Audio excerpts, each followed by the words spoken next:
High everyone, welcome back to my channel. आज मी तुम्हाला शिकवणार आहे झणझणीत कोल्हापूरची मिसळ.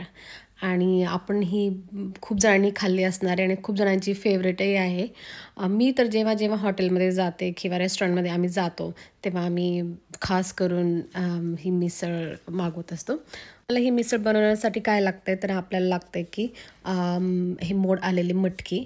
मूग हे आदल्या दिवशी मी पाण्यात भिजत घातले होते एक रात्र आणि मग नंतर ते तसेच ठेवून दुसऱ्या दिवशी त्यांना फडक्यामध्ये बांधून ठेवले होते आणि मग त्यांना छान असे मोड आले. 24 आवर्स या प्रोसेससाठी लागतात. ही मोड आलेली मटकी पहिले आपण शिजवून घेऊया चांगली. आपल्याला लागते हळद, मीठ आणि थोडंसं पाणी. छान मटकी अशी शिजून झाल्यानंतर त्याची मिसळ ही खूप सुंदर आणि अशी तर्रीदार होते. कारण की जी मटकी शिजवताना आपण जे पाणी बॉईल झालेलं असते त्याच्यामध्येच खरी तर टेस्ट असते. ती छान मस्तपैकी आपण पहिले आता शिजवून घेऊया.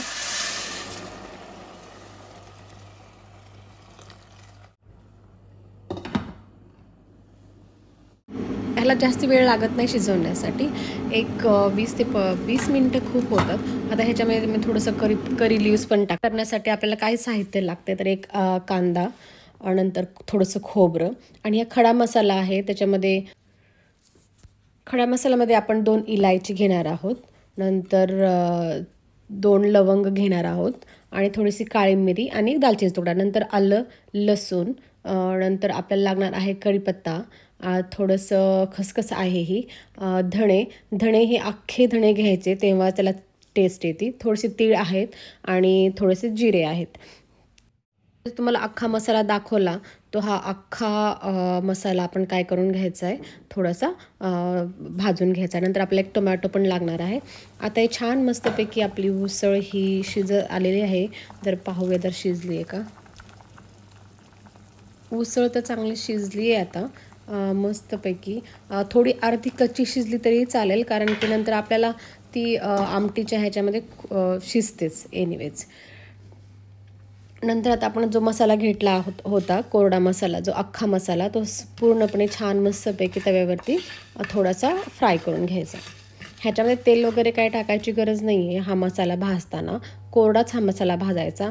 त्याच्यामध्ये थोडंसं खोबरंही मसाल्यामध्ये चांगलं भाजून घ्यायचं आहे. ह्याच्यामध्ये परत सांगते की त्याच्यामध्ये तेल टाकायची काहीही गरज नाही आहे. हा मसाला असाच कोरडा छान मस्तपैकी भाजून घ्यायचा. आता इतका सुगंध छान सुटला आहे ना ह्या मसाल्याला की बस.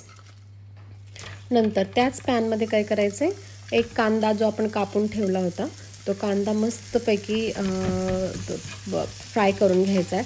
आता कांदा भाजताना ह्याच्यामध्ये आपण नेहमी लक्षात ठेवायचं की थोडंसं नेहमी तेल ह्याच्यामध्ये टाकायचं की त्याला मस्तपैकी असं एक मॉइश्चर जमा होतं. नंतर छान मस्तपैकी ह्या कांदा लाल होऊ द्यायचा, थोडासा गोल्डन ब्राऊन होऊ द्यायचा, खूपही काळा होऊ द्यायचा नाही आहे. जर जास्ती काळा झाला तर करीचा कलर थोडासा काळा येतो. मग ह्याच्यामध्ये आपण थोडंसं आलं, लसूण आणि करी लिव्स पण टाकायचे. आलं लसूणचा जो वास असतो, उग्र वास, तो जाण्यासाठी शक्यतो हे फ्राय करून घ्यायचं. टमॅटो जो आपण चिरून घेतला होता तो टमॅटोही ह्याच्यामध्ये मस्तपैकी फ्राय करून घ्यायचा. हे मिश्रण जेव्हा एकदम फ्राय करून होईल तेव्हा ते पूर्णपणे असं दिसेल. ओके, असाच कलर सेम तुम्ही राहू द्यायचा आहे. नंतर हे सगळं मिश्रण आपण छानपैकी वाटून घ्यायचं आहे. त्याच्यामध्ये आपला भाजलेला कोरडा मसालाही टाकायचा आहे. थोडंसं पाणी टाकून ह्याच्यामध्ये ग्राइंड करताना लक्षात ठेवायचं की थोडंसं पाणी टाका, जास्त पाणी टाकू नका. जर मसाल्याचा ग्रेव्ही जर खूपच पातळ झालं तर त्याला मग तो टेस्ट येत नाही.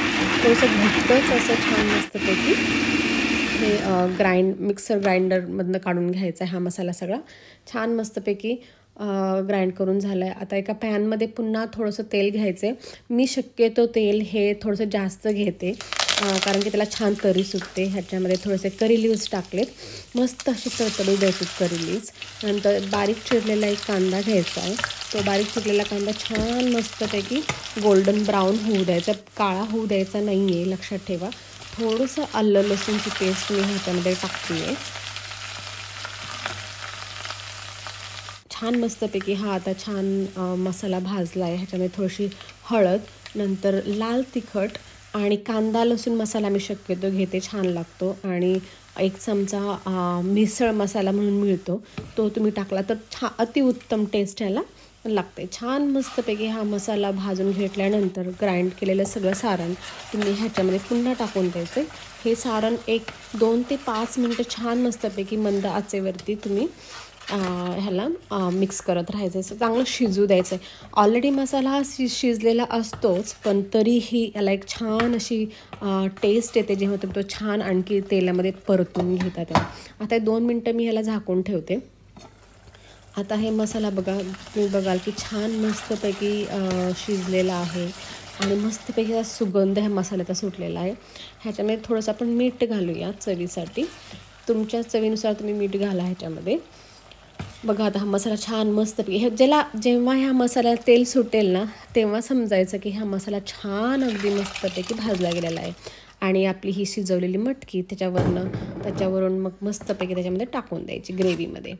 आता ही ग्रेव्ही तुम्ही बघाल आत्ताच तुम्हाला ह्याच्यावरती कलर असा जास्त काही दिसणार नाही, पण जेव्हा ती मटकी छान खदखदा शिजेल, त्याला एक बॉईल येईल तेव्हा मस्तपैकी ह्याला असा कलर सुटेल. आता छान बघा मटकी आपली छान मस्तपैकी खदखदा त्याला एक छान सुटली आहे, कलरही आलेला आहे. आता ही मटकी आपण मस्तपैकी एका छानशा भांड्यामध्ये काढून घेऊया.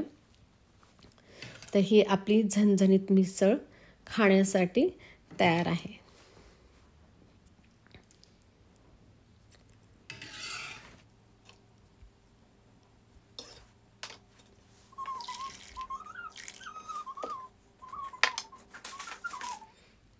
पाहायला किती छान सुंदर असा कलर आलेला आहे मटकीच्या उसळीला. तर ही अशी आपली झणझणीत कोल्हापूरची मिसळ अतिशय सोपी आणि इझी स्टेप्समध्ये एक अर्धा ते 1 तासामध्ये बनवून होते. चला तर मग एन्जॉय. पुन्हा भेटूया अशाच एक छानशा